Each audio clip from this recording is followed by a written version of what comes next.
बिस्मिल्लाहिर्रहमानिर्रहीम। Class second year physics chapter number second का start लेंगे करंट इलेक्ट्रिसिटी का। ठीक है, इससे पहले हमने इलेक्ट्रोस्टैटिक्स को पढ़ा, तो आज हम पढ़ेंगे बेसिकली इलेक्ट्रोडायनामिक्स का स्टार्ट लेंगे। किसका स्टार्ट लेंगे? इलेक्ट्रोडायनामिक्स का। तो इसमें पहला जो टॉपिक है वो है इलेक्ट्रिक करंट।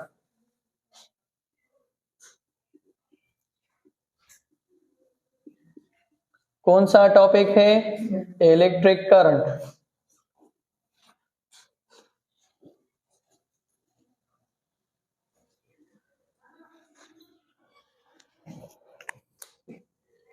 इसमें जो आपके पास इलेक्ट्रिक का वर्ड है वो बेसिकली इस्तेमाल हुआ है चार्ज के लिए। किसके लिए? Charge.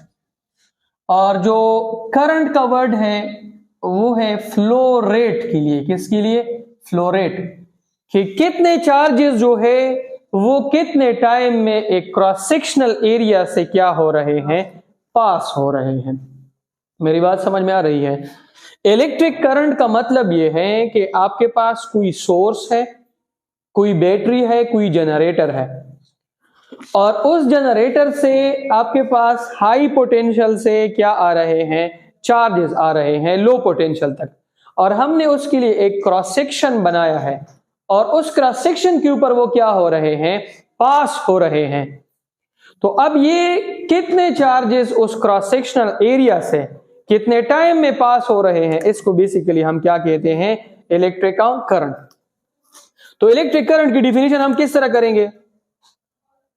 Rate of flow of charges through any cross section या थ्रू अ क्रॉस सेक्शन।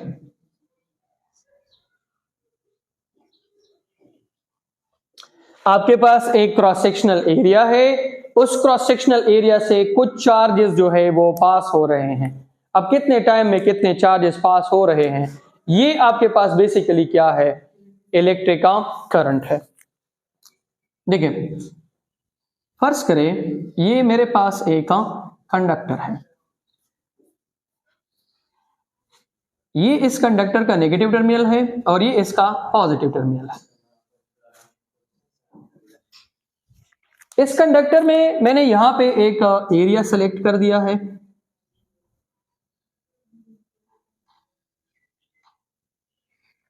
ठीक है, इसको हम कहते हैं क्रॉस सेक्शनल एरिया। अब इस क्रॉस सेक्शनल एरिया से क्या पास हो रहे हैं? चार्जेस। जो चार्जेस पास हो रहे हैं उसको हम क्या बोलते हैं? क्यों? क्यों क्या है? चार्जेस। और कितने टाइम में पास हो रहे हैं उसको हम क्या बोलते हैं? टी। क्या बोलते हैं? टी। अच्छा, अब अगर हमने इलेक्ट्रिक करंट को फाइंड करना है तो याद रखिए इलेक्ट्रिक करंट जो है इसकी रिप्रेजेंटेशन क्या है? आई। आई से हम इसको रिप्रेजेंट करते हैं, और आई आपके पास किस चीज के बराबर है? शाबाश, आई करंट है, वो बराबर है क्यों डिवाइडेड बाय टी। क्यों क्या है? चार्जेस, और टी क्या है? टाइम। ये जो क्यों है ये आपके पास बराबर है एन ई के। किसके? एन ई के। इसको पुट कर लिया यहां पे, तो I is equal to N E divided by T. अब यहां से अगर चार्जेस निकालने हैं तो टी को यहां पे मल्टीप्लाई कर ले, Q is equal to I T. तो ये आपके पास इक्वेशन है किसके लिए? चार्जेस के लिए। अगर आपने इस इक्वेशन से नंबर ऑफ चार्जेस को फाइंड करना है तो किस तरह करोगे? टी को यहां पे मल्टीप्लाई कर ले, I T is equal to N E. दोनों साइड्स को ई पर डिवाइड कर ले, तो N is equal to I T divided by E. इससे आप क्या फाइंड कर सकते हैं? Number of charges. इन आपके पास नंबर ऑफ चार्जेस, ई आपके पास क्या है? स्मॉलेस्ट चार्ज इन नेचर, वो आपके पास इलेक्ट्रॉन है, वो है 1.6 + 10 की पावर -19 कूलम। टी आपके पास क्या है? टाइम। इन आपके पास नंबर ऑफ चार्जेस, ठीक है, और आई आपके पास क्या है? इलेक्ट्रिक करंट है।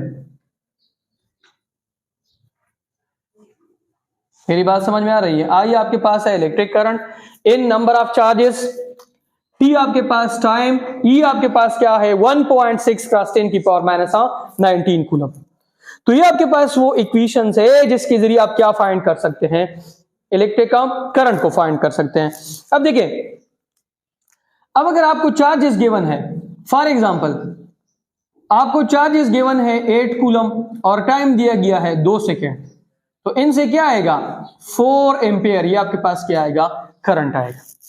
अब अगर इस तरह की सिचुएशन है कि नंबर ऑफ चार्जेस आपके पास है 10 की पावर 9, ई आपके पास है 1.6 क्रॉस 10 की पावर माइनस 19 और टाइम आपको गिवन है 1 सेकेंड, तो I is equal to N की जगह पे 10 की पावर 9, ई की जगह पे 1.6 क्रॉस 10 की पावर माइनस 19 और नीचे क्या कर लोगे 1, तो I is equal to 1.6 cross 10 की पावर 9 माइनस 19 माइनस 10 एम्पियर, ये आपके पास क्या आएगा करंट आएगा।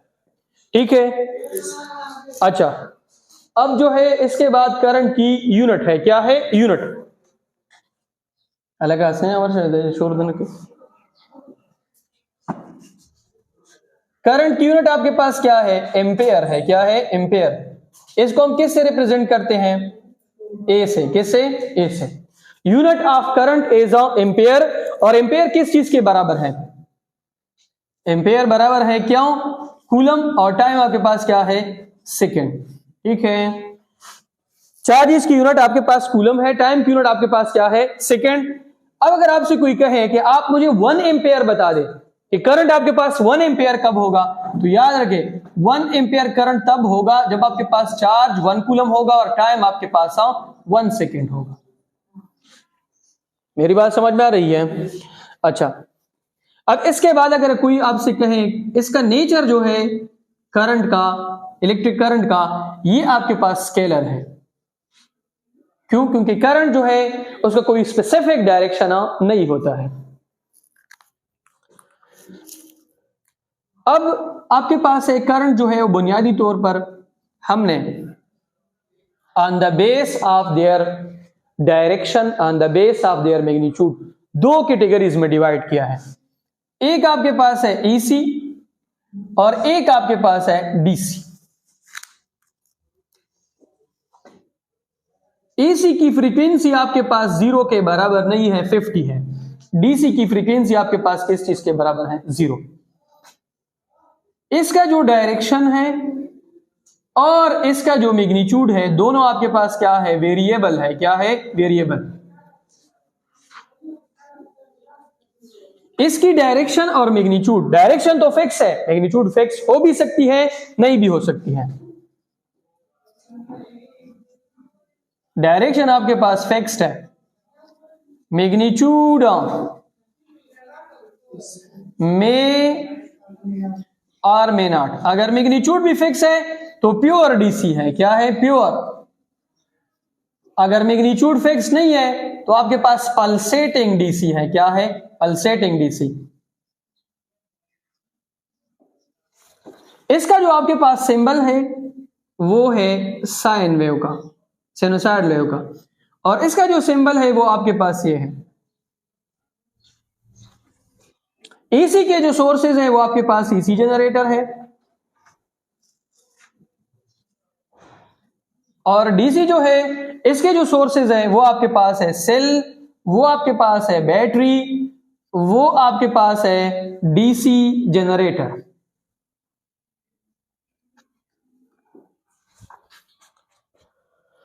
अब अगर आप का इलेक्ट्रिक करंट जो है उसको आप चार्जेस की जो है कैटेगरीज में डिवाइड कर ले कि चार्जेस जो है वो किस डायरेक्शन से आ रहे हैं, इसको बेसिकली हम क्लासिफिकेशन अब इस बार हम करते हैं कि हम पॉजिटिव से चार्जेस ले रहे हैं या आपके पास नेगेटिव से। तो इस बुनियाद पर हमने इलेक्ट्रिक करंट को 2 कैटेगरीज में डिवाइड किया है। एक आपके पास है इलेक्ट्रॉनिक करंट या रियल करंट, इलेक्ट्रॉनिक करंट या आपके पास रियल करंट। अगर आपके पास करंट की डायरेक्शन नेगेटिव से पॉजिटिव की तरफ है तो ये करंट जो है ये आपके पास कौन सा है, इलेक्ट्रॉनिक। देखिए ये आपके पास एक सर्किट है, इसके साथ मैंने नीचे एक बैटरी कनेक्ट की है, ये पॉजिटिव या नेगेटिव है। This is on high potential and this is on low potential. अगर करंट जो है वो लो से किधर जा रही है, हाई पोटेंशियल की तरफ, नेगेटिव को हम लो पोटेंशियल लेते हैं, तो ये आपके पास कौन सी करंट है, ये आपके पास इलेक्ट्रॉनिक करंट है। कौन सी करंट है, इलेक्ट्रॉनिक।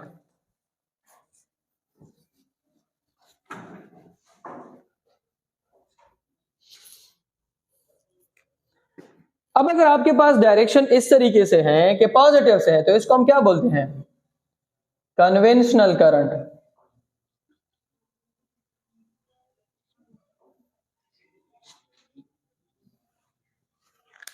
कन्वेंशनल करंट कौन सी है,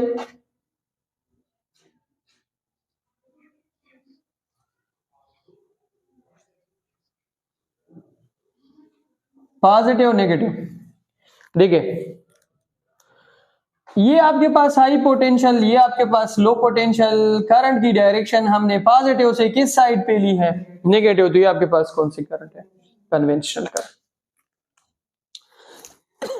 अब इसके बाद करंट जो है उसकी डेंसिटी है, क्या है, डेंसिटी। आपके कोर्स में तो इतनी खास नहीं है, याद रखें अगर आप करंट को डिवाइड कर ले किस पे, एरिया पे, तो इसको हम J से रिप्रेजेंट करते हैं और ये आपके पास क्या है, करंट डेंसिटी। क्या है, current density. J is equal to I divided by A, या I is equal to JA। इसमें J आपके पास करंट डेंसिटी, A आपके पास एरिया और I आपके पास क्या है, इलेक्ट्रिक करंट है। अब अगर मेटल्स की बात करें हम, तो मेटल्स में करंट जो है वो किसकी वजह से होता है, इलेक्ट्रॉन्स की वजह से। किसकी वजह से, इलेक्ट्रॉन्स की वजह से। अगर हम सेमीकंडक्टर्स की बात करें तो सेमीकंडक्टर्स में करंट आपके पास होल्स और किसकी वजह से होता है, इलेक्ट्रॉन्स। अगर हम इलेक्ट्रोलाइट्स की बात करें, किसकी बात करें, इलेक्ट्रोलाइट्स, तो इलेक्ट्रोलाइट्स में आपके पास करंट जो है वो पॉजिटिव और नेगेटिव की वजह से होता है। अगर हम गैसेस की बात करें तो गैसेस में करंट आपके पास किसकी वजह से होता है, आयंस की वजह से। किसकी वजह से, आयंस की वजह से।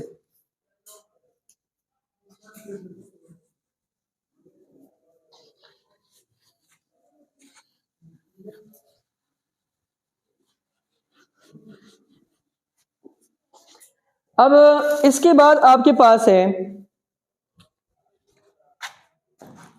Effects of current.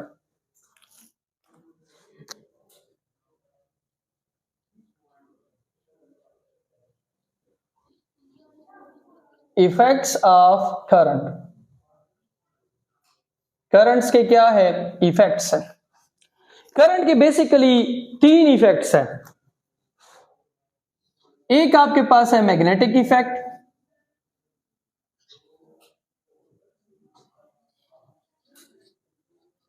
एक आपके पास है हीटिंग इफेक्ट, एक आपके पास है केमिकल इफेक्ट। ठीक है,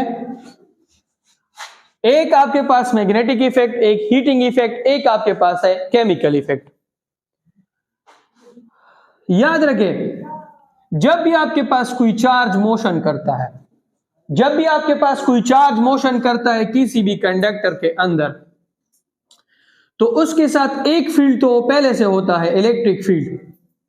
और मैक्सवेल्स इक्वेशन में हमने पढ़ा था कि जब भी इलेक्ट्रिक फ्लक्स में चेंज आता है तो क्या चीज प्रोड्यूस होती है, या कोई भी चार्ज जो मोशन करता है तो उसके अराउंड क्या चीज प्रोड्यूस होती है, मैग्नेटिक फील्ड। तो इसके अराउंड क्या चीज प्रोड्यूस होगी, मैग्नेटिक फील्ड बी। जब कोई चार्ज मोशन करता है या चार्ज इस कंडक्शन में मोशन करते हैं तो उसके अराउंड मैग्नेटिक फील्ड पैदा होता है। इस इफेक्ट को हम क्या कहते हैं, मैग्नेटिक इफेक्ट। इसके बाद आपके पास अगर इस तरह की सिचुएशन है कि एक कंडक्टर है, उसके अंदर इलेक्ट्रॉन्स मूव कर रहे हैं, तो ये इलेक्ट्रॉन जो है ये इस कंडक्टर के जो एटम्स है, लेटेस्ट एटम्स है, इनके साथ कोलाइड होगा और कलिजन की वजह से अपनी इलेक्ट्रिकल एनर्जी को क्या करेगा, लॉस करेगा। तो यहाँ पे कौन सी इफेक्ट प्रोड्यूस होगी, हीटिंग।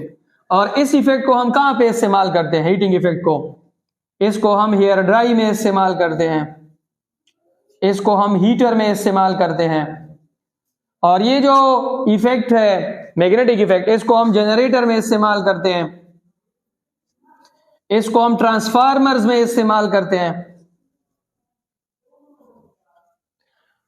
केमिकल इफेक्ट क्या है, अब आप सबको पता है कि जब हम बैटरी जो है उसके अंदर इस तरह इलेक्ट्रोड्स लगाते हैं, इसके अंदर क्या होता है, HCl। फिर जब हम इसके साथ ये दो टर्मिनल्स कनेक्ट कर लेते हैं बाहर से इलेक्ट्रिसिटी के, तो वो यहां पे ब्रेक डाउन करता है। H यहां पे क्या हो जाते हैं, पॉजिटिव, Cl क्या हो जाते हैं, नेगेटिव। तो ये जो इफेक्ट है जिसमें ब्रेक डाउन होती है कंपाउंड की किसकी, कंस्टिट्यूएंट ऑफ एटम्स में, ये आपके पास कौन सा इफेक्ट है, ये आपके पास केमिकल इफेक्ट है। कौन सा इफेक्ट है, केमिकल इफेक्ट। सोर्सेज मैंने सारे बता दिए हैं कि जनरेटर भी हो सकता है, अगर EC है तो EC जनरेटर, अगर DC है तो DC जनरेटर। DC के लिए सेल भी हो सकता है, बैटरी भी हो सकती है, ठीक है, DC जनरेटर भी हो सकता है।